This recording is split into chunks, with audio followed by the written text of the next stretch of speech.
ఎటువంటి కంటి సమస్యకైనా 100% ఆయుర్వేద పరిష్కారం సంజీవన్ నేత్రాలయ. అమెరికా అధ్యక్షుడిగా రెండోసారి ట్రంప్ పదవీ బాధ్యతలు చేపట్టిన తర్వాత సంచలన నిర్ణయాలు తీసుకుంటున్నారు. ఇవి దేశీయ, అంతర్జాతీయ విధానాలపై గణనీయమైన ప్రభావం చూపిస్తున్నాయి.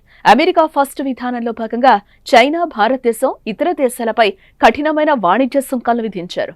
ఇక వలసదారులపై కఠిన నియమాలను అమలు చేశారు. 2025లో బర్త్ రైట్ సిటిజన్షిప్ నిషేధించే ప్రయత్నం చేశారు. కాకపోతే ఈ నిర్ణయానికి న్యాయస్థానం అడ్డు చెప్పింది. ఈ అక్కసుతో ఇప్పుడు మరో దారుణమైన నిర్ణయం తీసుకున్నాడు. ఇంతకీ ట్రంప్ తీసుకున్న నిర్ణయం ఏంటి? దానివల్ల వలసదారులపై ఎలాంటి ప్రభావం చూపనుంది చూద్దాం.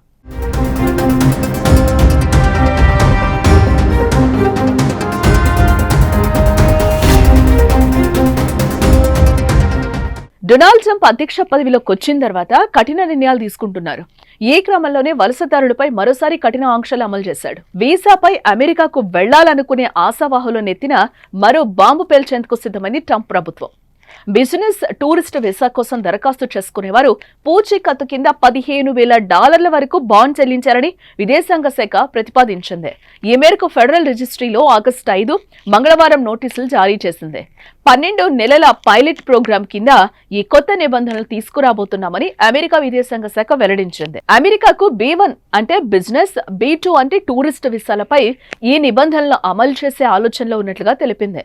ఫెడరల్ రిజిస్ట్రీలో అధికారి నోటీస్ పెట్టిన 15 రోజుల్లోపు ఈ పైలట్ ప్రోగ్రాం అమల్లోకి వస్తుందని పేర్కొంది. ఈ నిర్ణయంతో అమెరికాకు మరింత ఆదాయం చేకూరుతుందని ఆలోచన. ఈ విధానం అమల్లోకి వస్తే బిజినెస్, టూరిస్ట్ వీసా కోసం దరఖాస్తు చేయాలనుకునేవారు అమెరికాకు వెళ్లాలంటే కనీసం 5,000 నుంచి 15,000 సెక్యూరిటీ బాండ్లు సమర్పించాల్సి ఉంటుంది. సదరు వీసాదారుడు నిబంధనలకు అనుగుణంగా నడుచుకుని గడువు పూర్తయిన తర్వాత దేశం వీడితే ఆ డబ్బు రీఫండ్ చేస్తారు. ఒకవేళ చట్టవిరుద్ధమైన పనులు చేశాడని తేలితే వీసా గడువు ముగిశాక కూడా అగ్రరాజ్యంలోనే ఉన్న ఎలాంటి రీఫండ్ చేయరు.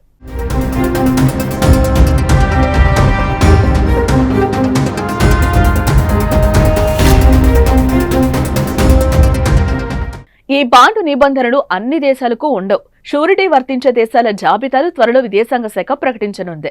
90 రోజుల బిజినెస్, టూరిస్ట్ కోసం తీసుకువచ్చిన వీసా నెవర్ ప్రోగ్రామ్స్ లో ఉండే దేశాలకు ఈ బాండ్ వర్తించదని అధికారులు వెల్లడించారు. ఈ కేటగిరీలో మొత్తం 42 దేశాలుండగా వాటిలో ఎక్కువగా ఐరోపా దేశాలతో పాటు ఆసియా, మరికొన్ని దేశాలున్నాయి. ఈ దేశాలకు భవిష్యత్తులో బాండ్ల నుంచి మినహాయింపు చేసే అవకాశం ఉన్నట్లుగా తెలుస్తోంది. గత కొంతకాలంగా వీసాపై వచ్చిన కొంతమంది గడువు దాటినా దేశం విడిచి వెళ్లడం లేదని, వాళ్ళ వల్ల దేశ భద్రతకు ఏదైనా ముప్పు పొంచి ఉండే అవకాశం ఉన్నట్లుగా ట్రంప్ యంత్రాంగం భావిస్తోంది. వాస్తవానికి ఈ విధానం ట్రంప్ మొదటిసారి అధ్యక్షుడిగా ఉన్నప్పుడే అమలు చేశారు. కాకపోతే కోవిడ్ కారణంగా ఈ నిబంధనలు అమలు చేయలేకపోయాడు. రెండోసారి ఎన్నికైన తర్వాత వరుసగా సంచలన నిర్ణయాలు తీసుకుంటున్నాడు డొనాల్డ్ ట్రంప్.